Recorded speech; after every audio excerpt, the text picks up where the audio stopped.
The 12th season of Consider This is brought to you in part by From the Top, a national program showcasing the musical talents of young people. From the Top can be heard on KVNO Classical 90.7 each Saturday at 6 p.m.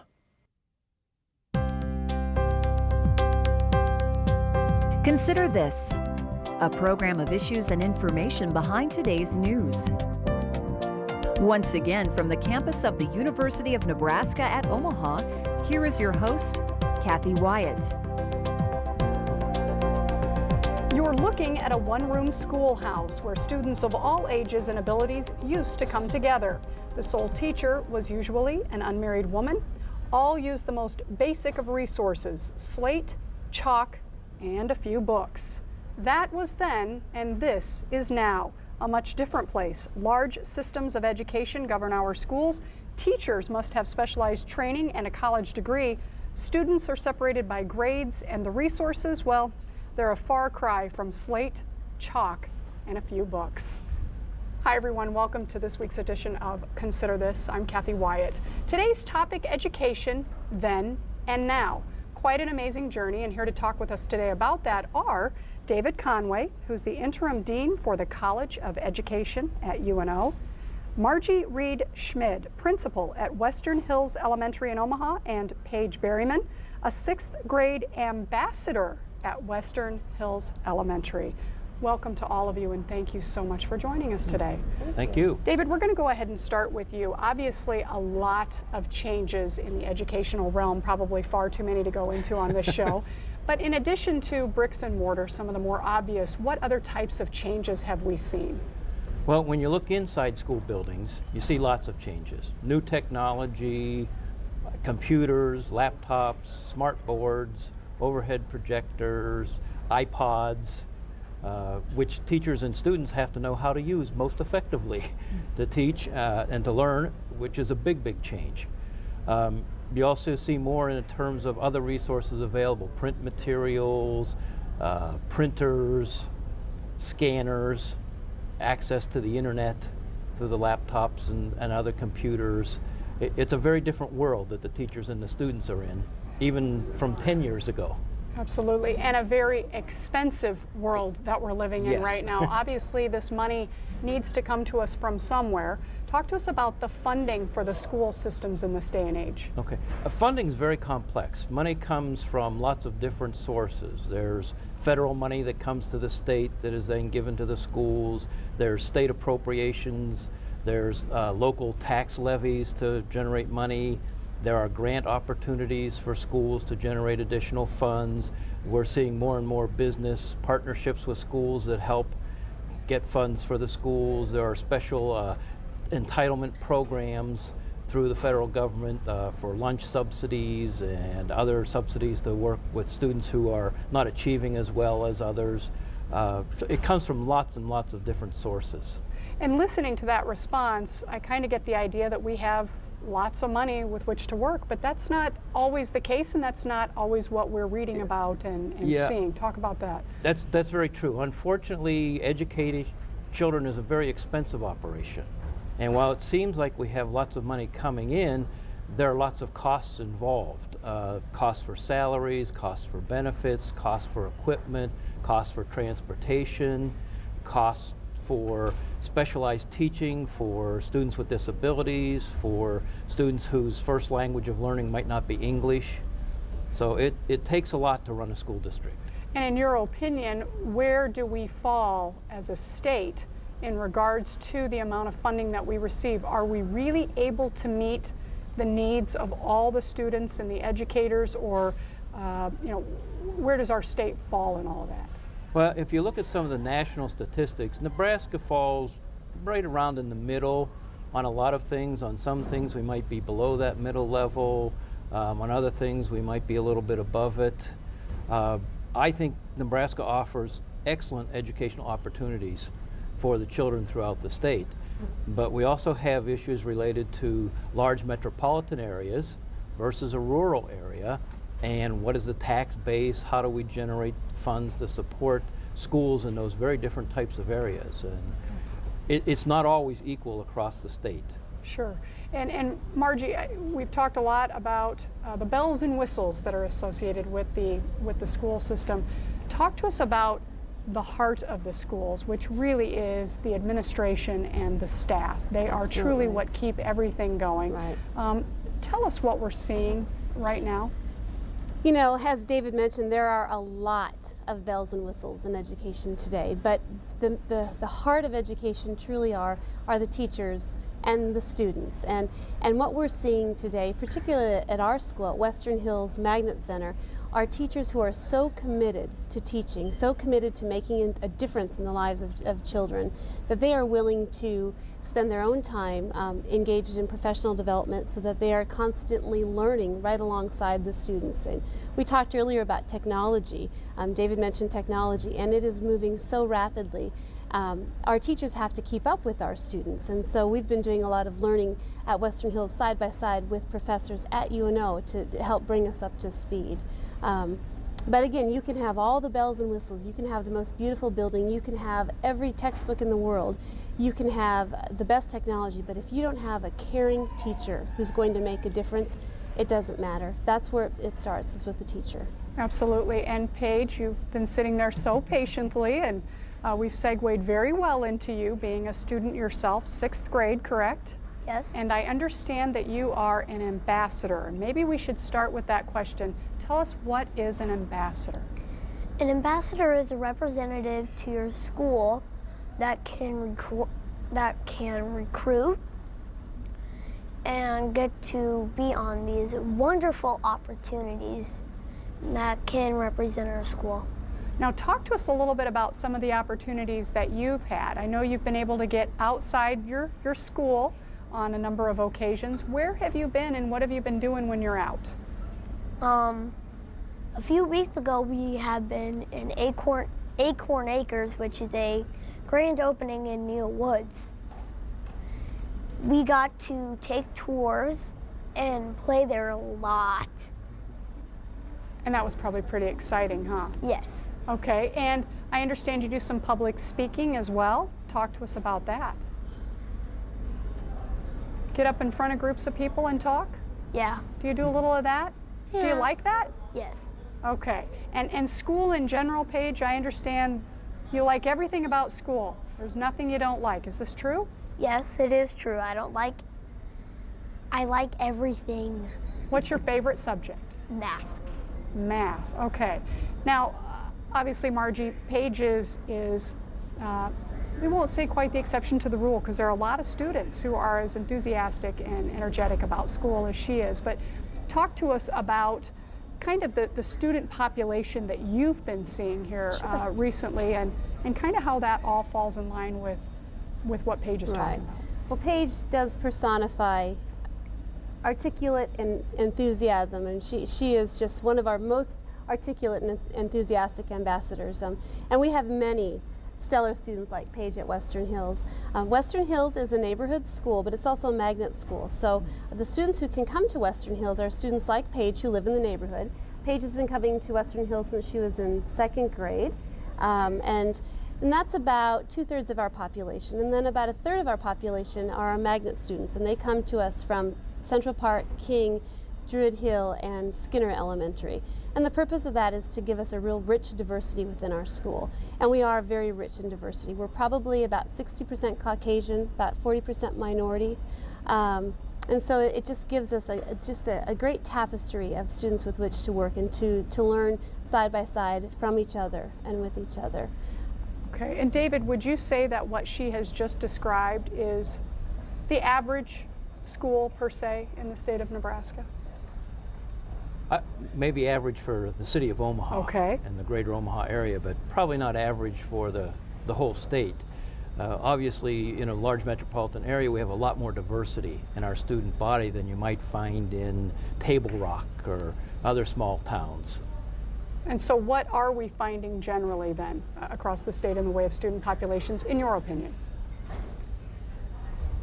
Populations are changing. Actually, within the greater metropolitan Omaha area, we're seeing more and more diversity in our student population.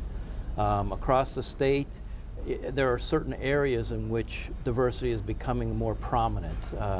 Fremont, Norfolk, Columbus, Grand Island, where there are some businesses and industries that are attracting more minorities to those areas. Okay, and so far we've heard really positive things, which is great. But I would be remiss if I didn't ask the question, and David, I'll start with you. What are the challenges that we as educators are now seeing in the schools with the students that we're teaching today? Okay. Well, Margie actually mentioned one of them, and that's keeping up with the technology. On top of that, it's keeping up with the cultural diversity that we're seeing in the schools, the children who are coming with languages other than English as their first language, and getting them into a school system that uses English and into a nation that is going to rely on English for communication and advancement. Understanding that there are different learning styles that children have, sometimes based on their culture, sometimes based on socioeconomic status, and being able to adjust instruction to meet those styles and those learning needs. It's a lot to deal with. And Margie, you're working with a staff obviously every day. Right. How are they doing with these challenges? You know, I think that they are doing great. It's not easy. I really believe that a person goes into teaching, it's almost a mission in a way, because it's not just a job. It is so much more than that. It's not a 9-to-5 job, it's a 24/7. And the work that I take home physically, you know, then there's the work that I take home in my head when I'm lying in bed and I'm thinking about this student or this teacher, or you know, how are we going to get to this? And so I am very, very proud of our staff. They just do a fabulous job, and they're always looking for best practices, best instructional practices. How can they take a lesson and make it so that it's really fun and engaging for students, and they're willing as staff at a magnet school to go that extra mile. Being at a magnet school, you have your same curriculum that every other school does in the state. But we also have an added value curriculum, and so in addition to being required to making adequate yearly progress in reading, writing, and math, social studies, and science, we also have to have an enriching, unique curriculum that no other school has. And so we're constantly doing professional development and looking at ways that we can tweak that and make it the best possible educational experience for students, and I feel very proud of the work that my teachers are doing and the experiences that our students get. And I wish my own children could have had such a wonderful experience as they went through school. And there are many more challenges out there today from the educator's perspective, and I think that, coupled with the whole, we're continually hearing about how educators do not get paid nearly enough, and so I would imagine that in the real world, we are probably losing prospective educators to other professions. And I'd like to have you both answer this. David, we'll start with you. Is that necessarily true, and what are we losing them to? Well, if we look at our enrollment numbers, it's not necessarily true.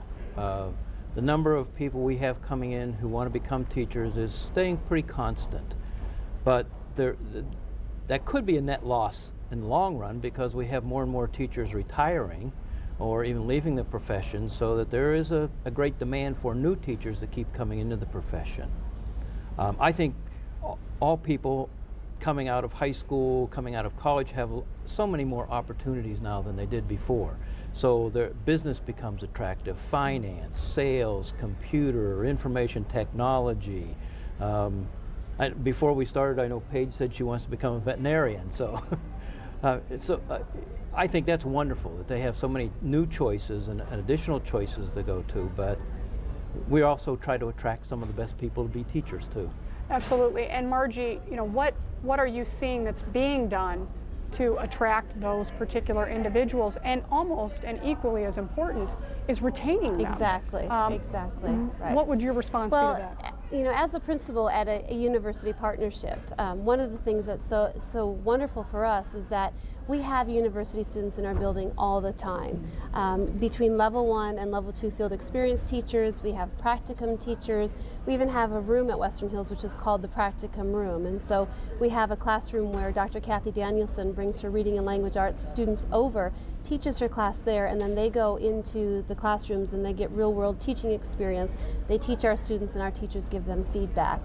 And then when they're ready to student teach, we hope that they will choose us for their student teaching. And then when there's an opening, we hope that they'll look strongly at us. And so we're kind of trying to work really closely with the university to do kind of a homegrown method so that they know what is involved. And I think that is very important. But what I think is even more important is what you mentioned earlier, is that retention piece, because there's nothing as difficult as your first year of teaching. There are so many things that you learn by experience that you cannot learn in a methods class. You cannot learn by reading a book, and somebody can tell you, but until you experience it, you don't truly understand it. And I think that's unlike any other profession, because your heart is so connected to it as well. And so I think the Omaha Public Schools does a phenomenal job in the retention of new teachers. We have a new teacher institute for 5 days before school starts, where they come in and they get some real intense training, and then they go to meetings throughout the year with other new teachers where they can talk about the topics that are of concern. We also assign a mentor to them, a building mentor and a district mentor, so that at any given time they're not feeling like they're in this alone. Well, and that's perfect, because David, it's not about just the education piece anymore. This is, if we're talking about the history of education, a much different scenario many, many years ago versus what the educators in the classroom are dealing with today. Talk about how it is that you are able to deal with that and to retain the teachers after their first year of excessive frustration and all the rest. How is it that we convince them to say, you know what, it's going to be okay, we're here to support and encourage you. What are we doing to be proactive, understanding that society is changing and the expectations are changing, and it all seems to fall on the educator at times? At times it does, yes. We've set up our program so that we get students into the buildings early, so they have early involvement in classrooms, they see what teaching is all about, and we gradually increase that level of involvement all the way up to the partnership type schools, where we have faculty actually teaching courses in the school, and the students go out from the classroom into the classrooms with the students and get to put into practice what they're learning, and really finding out, is this what I want to do? Does it match with what I thought it was going to match with? But also with the safety net of, if I goof up, there's still a teacher from the school there, there's a faculty person from the university there that can help me out. And I think that's helping a lot to make sure that we have early experiences for them and then continuing experiences across their whole educational experience, preparing to become a teacher. And that's all fine and good for Omaha from what I'm hearing here. What other types of involvement does the university have with schools across the state? Actually, fairly limited. We operate mostly within the 50-mile radius of Omaha, but we do have distance programs that are reaching out in certain academic areas all across the state and even the bordering states. For example, in library media science. We have distance programs that cover the state of Nebraska, have students from Kansas, Wyoming, South Dakota, and Colorado. And most of them are preparing to be librarians in school settings. So we're meeting that need. Okay, so you are trying to extend out, and I asked that question obviously for the folks across the state who are watching, saying, wait a minute, we're out here, and will there be any kind of hope in having the university extend what it's offering? And how many schools are you working with in that 50-mile? If we looked at just our Metropolitan Omaha Educational Consortium, it's 12 school districts. Okay. And if we talked actual numbers of schools, I think it's around 225 schools right now within that. And that's just counting the public schools. We also work with private schools, parochial schools. So the number jumps up to probably around 300 schools easily that we work with in terms of student teaching experiences, other field experiences. And whose job is it to manage all of that? Oh, we have a staff. I was going to say, that sounds like a pretty big undertaking. And you've been doing this for how long? The Metropolitan Omaha Educational Consortium's been in existence for 20 years. And that's probably the longest standing partnership anywhere in the country of a university working with local school districts. So I would imagine then you have other university systems maybe who are taking a look at partnerships just like yours, saying, There's some real value in that and coming to you for some assistance. Yes, yeah, we're getting phone calls all the time about, okay, how do you make this work? How have you kept it going for 20 years? You mean the superintendents actually talk to each other? Yeah, we do. Okay, and Margie, I would imagine this really does lend a lot of benefits to the whole networking thing too, that you're much more well connected as a school Yes. with this type of involvement than you would have been Yes. otherwise. Talk to us about those relationships that you have established and cultivated over the years by being a part of this. The relationships that our school has been able to cultivate through UNO, we have just been able to bring in the College of Education. We've been able to work with service learning. We've been able to work with biology and chemistry, and so, you know, cultivating those relationships with the professors at UNO to bring in then a rich experience for our teachers and our students has just been wonderful. In addition to our very unique partnership with the university, we also have a partnership with Fontenelle Nature Association, which Paige mentioned earlier. We are there for the grand opening at Fontenelle Forest, the grand opening of Acorn Acres. But all of our students in 2nd through 6th grade get to go to Fontenelle Forest or Neilwood 6 times during the year, 2 consecutive days in the fall, 2 in the winter, 2 in the spring. Our grade levels, each grade level is paired up with a naturalist. That naturalist works with the teacher to co-plan the lessons so that when they're out there, Paige will tell you that it's a lot of fun, and she'll tell you that it's like a field trip, but it's really expeditionary learning where they're taking their 4 walls, or they're learning outside of the 4 walls of the classroom and into the community. And maybe rather than hearing it from me, maybe Paige can tell you a little bit about expeditionary learning and what that looks like at Western Hills. Would you Great like to do idea, that? Paige. Go ahead and tell us a little bit about that. Fontenelle Forest and Neil Woods, they are so great with the 3 ecosystems, which is the prairie, the forest, and the wetlands. Very good. And what else? There's the Jocelyn Art Museum, which you get to go to in 4th grade. It's so fun to see all of the paintings you have studied in art class in person. Okay, and Paige, it's sounding an awful lot like you are involved in a really neat school that has a lot of opportunities for you. Talk to us about your favorite part of being involved with this program. How have you become a better student and kid overall because you're part of what we've been talking about today? I like the 3 E's which is expeditions, enrichment, and electives. Electives are 2 weeks worth of fun things like a college student that you get to do. My favorite one is the fishing elective, which is where we got to learn how to cast, fisher, set up our own rod, and at the very last day, we got to go fishing at this lake. Pretty cool. Okay. Well, I think that sounds like a wonderful, wonderful opportunity for you, huh? Now, I have to ask you, we mentioned it earlier, you want to be a vet, is Yeah. that correct? And what led you to that path? It's because of all the pets I've had and how much I've loved them. Really? And you talked a little bit about your pets. Why don't you share that as long as we're talking about them? What do you have at home? I have 4 ferrets, 2 cats, 1 dog, and a few fish. Okay. It's very interesting. And final question for you today, Paige. What would you have to say to those kids who are watching who might not be quite as happy at school as you are, or quite as excited about school as you are, and they might be watching and saying, you know, I like her. I think she's doing a great job, and I want to be a little bit more like her and get as excited about school as she is. What would you tell those kids who are watching?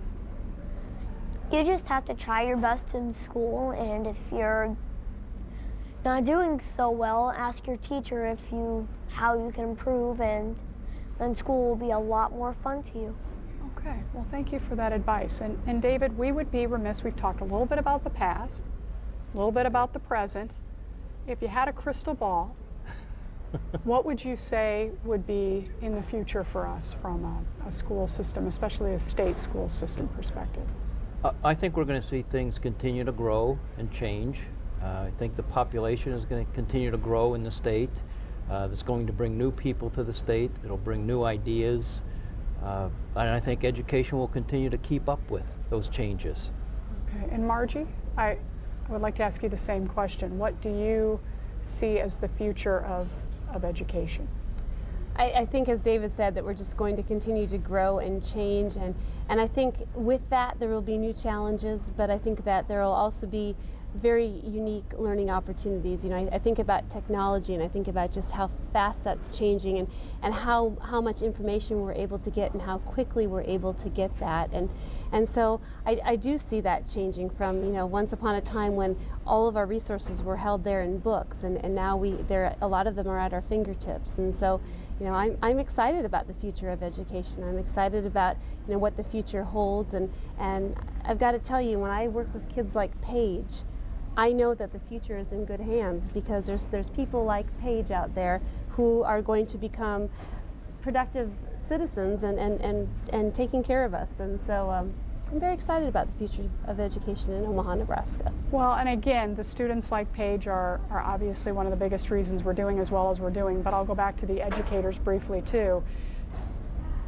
Again, knowing there are people watching who might be on the fence as to whether or not this is something that they want to do, what would be your words in just the short time we have left of encouragement for those individuals who, and I'm sure there are a lot of them, who are just wondering, what's this really all about? Do your sales pitch, for lack of a better term, as far as the realm of education goes. Follow your heart. If you use your measuring stick of, I want to make a difference in the life of a child, and if that's what you want to do, then education is for you. If you want to teach children, then education is for you. If you want to teach history or math, you want to teach a subject, you might not find the rewards, but if you find the rewards in working with children and making a difference, education needs people like that. Absolutely, and as someone whose parents are retired school teachers, I can certainly say that there's a lot in that African proverb, the one that says it takes a village to raise a child. And what we all need to remember is that this has never fallen on, nor should it ever fall on, the whole responsibility of raising a child on the educator, that we're all in this together, that this is the future we're talking about, and more importantly, our own future. So I want to thank the three of you for joining us today. This has been fascinating. Thanks to all of you at home for watching, and we'll see you next week.